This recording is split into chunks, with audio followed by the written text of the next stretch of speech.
আমাদের কলেজে same 2 same 4 regular এবং ক্যাজুয়াল স্টুডেন্টদের জন্য আর পার্ট 1 পার্ট 2 ক্যাজুয়াল স্টুডেন্টদের জন্য একটা নোটিফিকেশন দেওয়া হয়েছে এক্সাম ফিজ এবং টিউশন ফিজ জমা করার জন্য। তো এই পুরো প্রসেসে অ্যাকচুয়ালি দুটো ধাপ আছে। তো সেই দুটো ধাপ কি করে ফিল আপ করবে সেটা আমি দেখিয়ে দিচ্ছি। সবার আগে তোমাদেরকে আমাদের কলেজের ওয়েবসাইটে যেতে হবে।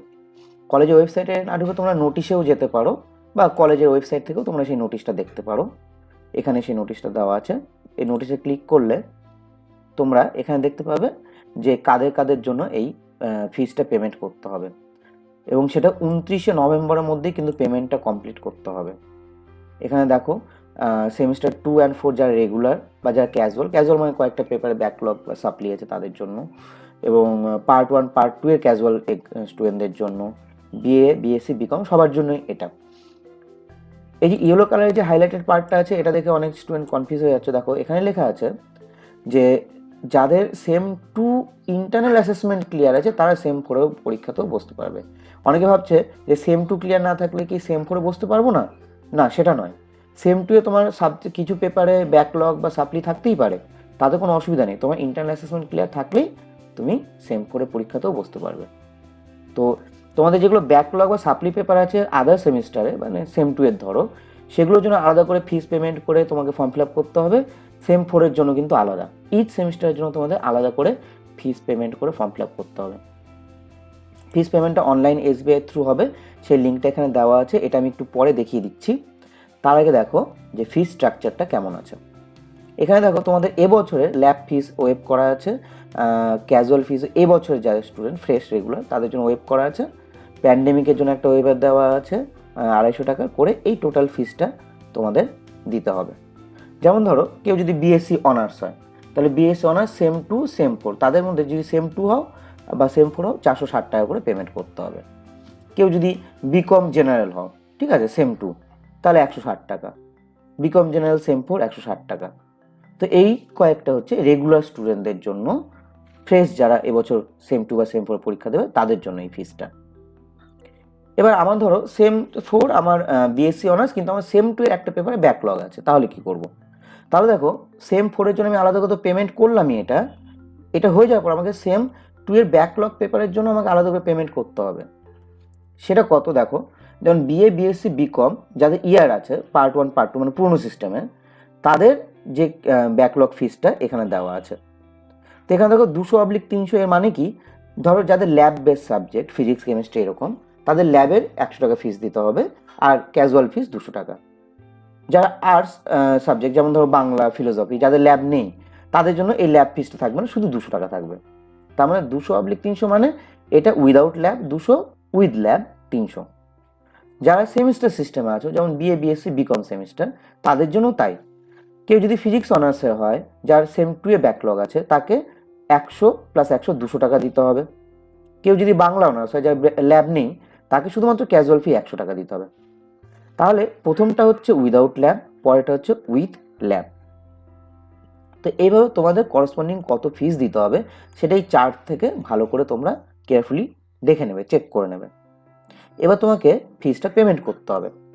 তো এখানে দেখো আমি যদি এই অনলাইন ব্যাঙ্কিংয়ে এটা ক্লিক করি, তাহলে এখানে আমার একটা অনলাইন এসবিআই পোর্টাল খুলে গেল। এখানে বিভিন্ন টার্মস অ্যান্ড কন্ডিশনস আছে, এই কন্ডিশনগুলোকে আমাকে অ্যাকসেপ্ট করতে হবে। তো আই এগ্রি এটা সিলেক্ট করলাম, তারপরে প্রসিড করতে হবে। এবার এখানে দেখো প্রথমে হচ্ছে স্টেট। তো এখানে সবার নিচে দেখো ওয়েস্ট বেঙ্গল আছে, তো ওয়েস্ট বেঙ্গলটা সিলেক্ট করব। টাইপ অফ কর্পোরেট বা ইনস্টিটিউশন, আমাদেরটা এডুকেশনাল ইনস্টিটিউশন হবে। তো এই দুটো এইভাবে সিলেক্ট করতে হবে, West Bengal and educational institution. Go. এবার আছে এডুকেশন ইনস্টিটিউট নেম। এখানে দেখো তুমি যদি এফ স্পেস সিডিএস সার্চ করো তাহলে দেখবে একটা আছে এফসি কলেজ মানে ফকিরচাঁদ কলেজ, একটা আছে এফসি কলেজ বিটি সেকশন। সেকেন্ডটা কিন্তু আমাদের জন্য নয়, বিটি সেকশনটা কিন্তু আন্ডার গ্র্যাজুয়েট স্টুডেন্টদের জন্য নয়। তোমাকে ফকিরচাঁদ কলেজেই যেতে হবে, এটা সিলেক্ট করতে হবে, এফসি কলেজ। কেউ যদি ভুল করে শুধু ফকিরচাঁদ লিখে দেয়, তাহলে দেখো একটা পিজি সেকশনও খুলবে, কিন্তু এটাও তোমাদের জন্য নয়। তো এটা কেয়ারফুলি কিন্তু তোমাকে শুধুমাত্র এফসি কলেজ এটাই সিলেক্ট করতে হবে। হয়ে যাওয়ার পরে সাবমিট করে দাও। পেমেন্ট কিসের জন্য করছো? Tuition fees. এবার তোমার এখানে একটা লিস্ট আছে যেখানে তোমাকে কিছু ফিল আপ করতে হবে, যেমন তোমার নাম, স্ট্রিম আমি ধরো বিএসসি অনার্স, আমি এখানে একটা নাম দিয়ে দিচ্ছি, জাস্ট একটা দিলাম বিএসসি অনার্স। কোন সেমিস্টার? আমি ধরো সেমিস্টার 4। রোল নাম্বার আমাকে একটা আমার ইউনিভার্সিটি যে রোল নাম্বার আছে সেটা লিখতে হবে, তোমাদের অ্যাপ্রোপ্রিয়েট রোল নাম্বারটা লিখবে। এই রোল নাম্বার আর রেজিস্ট্রেশন নাম্বার এগেনস্টে কিন্তু আমরা তোমাদের পেমেন্ট স্ট্যাটাসটা চেক করব। আচ্ছা, মোবাইল নাম্বার দিতে হবে একটা, আমি তোমাদের নিজেদের মোবাইল নাম্বারটা দেবে। আচ্ছা, কোন মাস থেকে? এইখানে সিলেক্ট করবে জানুয়ারি থেকে জুন পর্যন্ত, ঠিক আছে? তোমাদের নোটিশে ওটা লিখে দেওয়া আছে ক্লিয়ারলি যে এখানে month from January to month to June, এটা সিলেক্ট করবে। সিলেক্ট করলে কত অ্যামাউন্ট হচ্ছে, আমি ধরো ফিজিক্স অনার্স, আমি একটা টিপিক্যাল এক্সাম্পল দেখাচ্ছি, বিএসসি অনার্স সেম 4, তো 460 টাকা। তো এখানে আমি লিখবো আমার পেমেন্ট কত, 460। তাহলে এখানে তোমার পার্সোনাল ডিটেলস ঢুকে গেল। এবার পেমেন্টের জন্য দেখো পার্সোনাল ব্যাংকিংয়ের জন্য এখানে কিছু ডিটেলস চেয়েছে। তো এখানে তুমি যে এটিএম কার্ড বা ডেবিট কার্ড দিয়ে পেমেন্ট করছো তার ডিটেলস দিতে পারো। তোমার নিজের নামে অ্যাকাউন্ট হলো তো খুবই ভালো, তাহলে তোমারই অ্যাকাউন্ট থেকে তুমি টাকাটা কাটিয়ে দিতে পারবে। পেমেন্টে কী কী দিয়ে করতে পারবে? ডেবিট কার্ড মানে এটিএম কার্ড, অথবা ক্রেডিট কার্ড, অথবা নেট ব্যাঙ্কিং, অথবা ইউপিআই মানে তোমাদের যে এখন পেটিএম, গুগল পেটে আছে, এরকম বিভিন্ন ইউপিআই দিয়ে অনলাইন ব্যাঙ্কিংয়ের যে কোনো মেথড দিয়ে তুমি এই পেমেন্টটা করতে পারবে। তো তোমার যদি নিজের অ্যাকাউন্ট থাকে তাহলে তোমার এখানে ডিটেলসটা দেবে, না হলে তোমার বাবার অ্যাকাউন্ট থেকে যদি বা মায়ের অ্যাকাউন্ট থেকে যদি কাটাতে চাও তাহলে তাদের ডিটেলসগুলো এখানে দেবে। তো আমি ধরো এখানে ওই র্যান্ডম যেটা দিচ্ছি সেটা এখানে একটা করে দিচ্ছি তোমাদের জাস্ট দেখানোর জন্য। তো তোমাদের কারো একজনের ধরো এটা একটা ডেট অফ বার্থ, মোবাইল নাম্বারও একটা দিয়ে দিলাম। এখানে তোমার ইমেল আইডি, ইনভয়েস পেতে চাইলে ইমেল আইডিটা দিয়ে দেবে।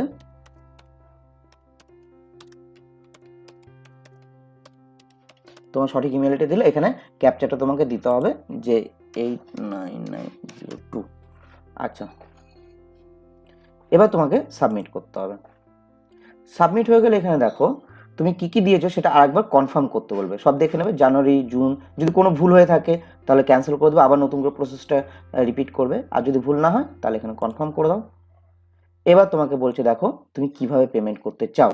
নেট ব্যাঙ্কিং আছে, তুমি স্টেট ব্যাঙ্ক অফ ইন্ডিয়া থেকে করতে পারবো, অন্য কোনো ব্যাংকের নেট ব্যাঙ্কিং।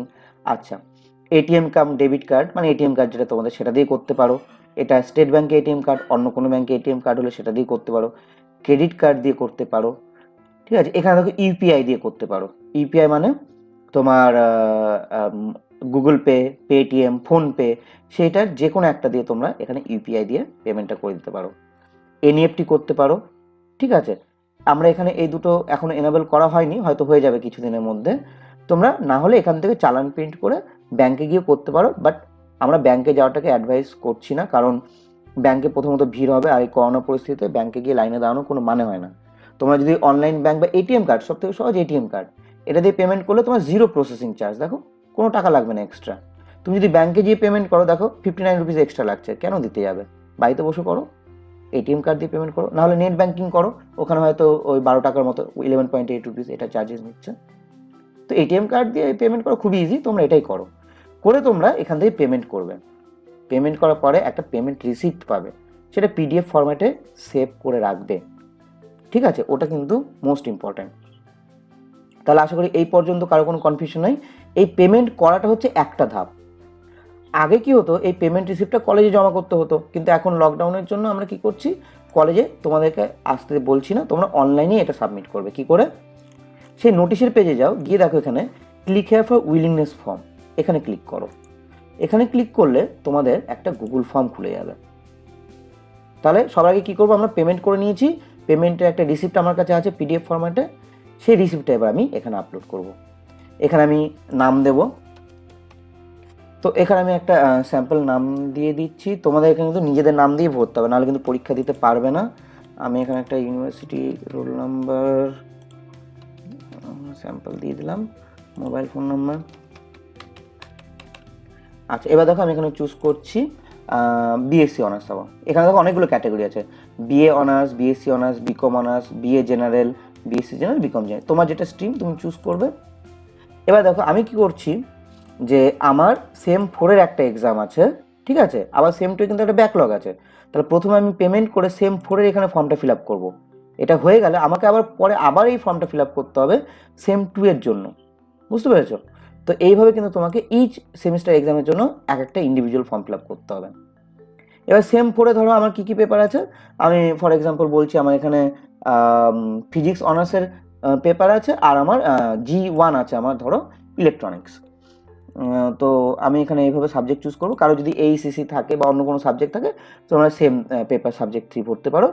এই এই সাবজেক্ট 3 যদি ব্ল্যাঙ্কও থাকে কোনো অসুবিধা নেই, কারণ তোমার যদি দুটো পেপারের পরীক্ষা হয় তাহলে দুটোই ভরবে, একটা পেপার পরীক্ষা হলে একটা ভরবে। তোমার যদি 3টে পেপার থাকে তাহলে 3টে ডিফারেন্ট পেপারের জন্য 3টে সাবজেক্ট ভরবে। যখন এগুলো হয়ে যাবে তোমাকে এখানে জিজ্ঞেস করছে তুমি পে করেছো তো, তোমাকে বলতে ইয়েস। যদি না করে থাকো তুমি এখান থেকে ওই লিঙ্কটা পাচ্ছ অনলাইন ব্যাঙ্কিং, ঠিক আছে? তুমি এখান থেকে ওই অনলাইন SBI পেজে চলে যেতে পারো। আমরা অলরেডি করে ফেলেছি পেমেন্ট, তার মানে এখানে ইয়েস করতে হবে। ইয়েস করে নেক্সট করো। তোমার এখানে চাইবে যে তাহলে সেই ফাইলটা PDF ফাইলটা তুমি আপলোড করো। তো এখানে আমি অ্যাড ফাইলে ক্লিক করলে তোমার এখানে দেখো select files from year device, click করো। তোমার যে অনলাইন পেমেন্টের যে রিসিপ্টটা থাকবে PDF ফরম্যাটে, সেই ফাইলটা তুমি যেখানেই রেখেছো সেখান থেকে ওটা সিলেক্ট করে নেবে। সিলেক্ট করে ওপেন করে সেটা দেখো আপলোড করতে পারো। আমি এখানে আপলোডটা করছি না, কারণ এটা একটা ডামি আমি করেছি তোমাদের দেখানোর জন্য। এখানে যদি আপলোড করো, আপলোড করে সাবমিট করলেই তোমাদের প্রসেসটা কমপ্লিট হবে। তাহলে আমি আরেকবার সামারাইজ করে দিচ্ছি, এই যে পরীক্ষার জন্য এই দুটো ধাপ তোমাদের করতেই হবে। আদারওয়াইজ তোমাকে পার্ট 1 পার্ট 2 ক্যাজুয়াল অথবা same 2 same 4 fresh or casual এই পরীক্ষাগুলো কিন্তু দিতে দেওয়া হবে না। এই পরীক্ষাগুলো মোস্টলি ডিসেম্বরের ফার্স্ট উইক বা সেকেন্ড উইকে হবে। পরীক্ষাতে বসার জন্য তোমাদের প্রথমে অনলাইন ব্যাঙ্কিংয়ে গিয়ে পেমেন্ট করতে হবে, যেটা আমি দেখালাম। পেমেন্ট হয়ে গেলে তার রিসিপ্টটা PDF হিসেবে রাখবে। রাখার পরে সেটা আবার এখান থেকেই গুগল ফর্মে আপলোড করে দেবে। এই দুটো ধাপ কমপ্লিট হলে তবেই তোমরা পরীক্ষায় বসতে পারবে। সুতরাং মানে 29 তারিখের মধ্যে, 29শে নভেম্বরের মধ্যে এই দুটো ধাপ কিন্তু তোমরা পজিটিভলি কমপ্লিট করে ফেলো।